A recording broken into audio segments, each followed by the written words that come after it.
Welcome back. Continuing our conversation about President Trump's White House being shaped by Fox News, let me bring in Bret Stephens. He's the deputy editorial page editor for the Wall Street Journal, joining me all the way from Kyoto, Japan. Bret, before we get into your recent Hannity back and forth, I want to get your thoughts on what Larry C. Johnson was just saying before the break about his sourcing all about Obama, Trump, and wiretapping. Well, unfortunately, I'm not able to see the broadcast, so I think this is the same Larry C. Johnson who famously, in July of 2001, penned an op-ed in the New York Times saying that American fears of terrorism were hysterical, and that 8 years later, I think he was the same Larry Johnson who was behind an unsubstantiated rumor that Michelle Obama had made an anti-white slur. But since Larry Johnson's a fairly common name, I want to be sure we have the same guy in mind, do we? You're being a little too clever, Bret. You know that we're talking about the same guy. The headline on his piece in July 2001 was the declining terrorist threat. Let me pivot, though, to the reason why we wanted to have you on this week. You had this strange back and forth with, I guess, one of your colleagues, right, Sean Hannity, on the other side of the Murdoch house, over on Fox. You wrote a column about him this week. We can put it on screen. You described Hannity as paranoid. You said the paranoid style in American politics is alive and well. Make the case. How so?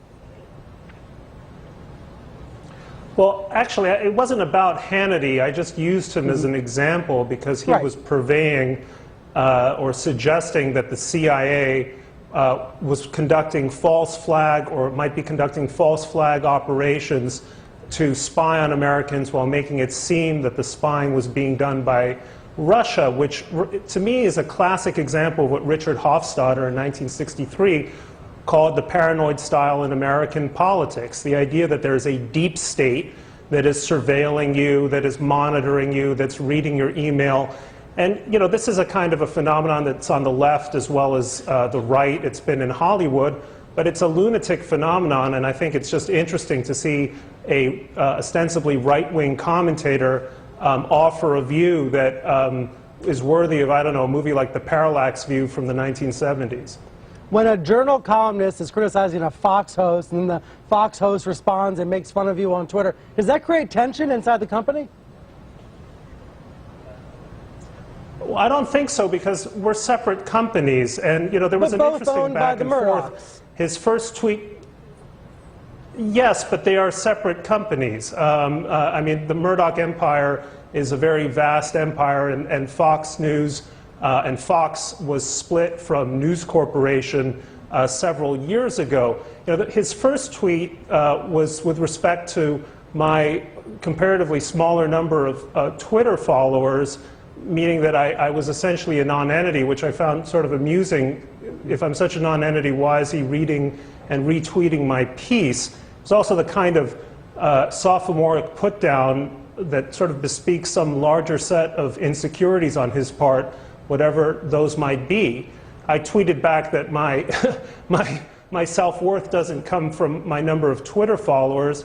His response was, I'm glad I pay or I help pay your salary, which meant he didn't seem to be aware that our companies had split, which I think is astonishing if that's in fact the case. And then when I pointed this out, he then retweeted a quote from The Economist calling News Corporation a $7 billion company that includes the Wall Street Journal and many other marquee assets as, quote, crap.co, which I thought was a tremendously unpleasant comment about thousands of talented journalists, editors, and businessmen. So it was an interesting and revealing exchange for whatever Twitter's worth. Well, Hannity says journalism's dead. I mean, both of you ultimately report up to Rupert Murdoch. Rupert doesn't email you in situations like this? No. Mr. Murdoch has never once interfered in any way in anything I do. I've never had any kind of pressure from above to shape my writing or influence. And, you know, I think what I'm saying now on CNN is a fairly good testament to that fact. The Wall Street Journal has remained under Murdoch's stewardship an independent newspaper where we perform real journalism on a daily basis. And by the way, I would add, there's a lot of real journalism taking place on Fox News too, people like Chris Wallace and Shep Smith, and it's a pity, in my view, that there's also someone who doesn't call himself a journalist purveying views that are often mistaken as journalism by many of his viewers. Ultimately, that's what it's about, right? The blurry lines we were talking about earlier this hour between the news side and the opinion side. Brett, you also commented this week about President Trump, about what's going on with wiretapping, with the budget. You have been a outspoken critic of President Trump. Do you think he needs to change his media diet? Well, it would help if he also read some of the so-called false or failing news or the enemy of the American people news outlets, so that he wouldn't purvey absurd and damaging and, I would argue, libelous conspiracy theories about the intelligence services, about President Obama, and so on, that his news diet be a more substantial diet than whatever pops across his screen on TV. And by the way, I would say to Trump supporters, surely you can't be happy about a presidency that seems so consumed by these crises that are manufactured by the president's media diet. Maybe you elected the president to get something done other than to have these kinds of weekly blow-ups when he tweets something unfortunate or untrue. So Trump isn't only letting down, I think, the country. I think he's letting down his core supporters